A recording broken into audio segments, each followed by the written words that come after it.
আসসালামু আলাইকুম। খেলাধুলা জগতের সদ্যবা আপডেট ভিডিওতে আপনাকে স্বাগতম।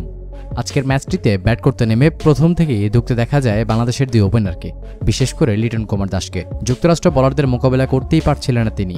দেখে মনে হচ্ছিল যেন ব্যাটিংটাই ভুলে বসেছেন দেশের অন্যতম সেরা এই ব্যাটার।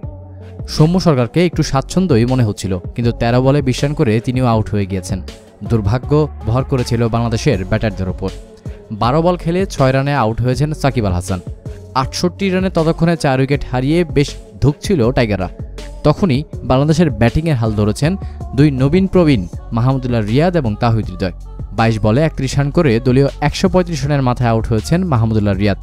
তাহিদ হৃদয় শেষ পর্যন্ত টিকে থেকে দলীয় রান ১৫০-এর গণ্ডি পার করেছেন। পরবর্তীতে এমন রানের টার্গেটে যুক্তরাষ্ট্রকে শেষ দিকে চেপে ধরেছে বাংলাদেশ। প্রথম দিকে ৬৮ বোলিং করে। দর্শক, আজকের ম্যাচটি কেমন উপভোগ করেছেন তা জানাতে ভুলবেন না কমেন্ট বক্সে। এতক্ষণ সঙ্গে থাকার জন্য আপনাকে জানাচ্ছি বিশেষ ধন্যবাদ।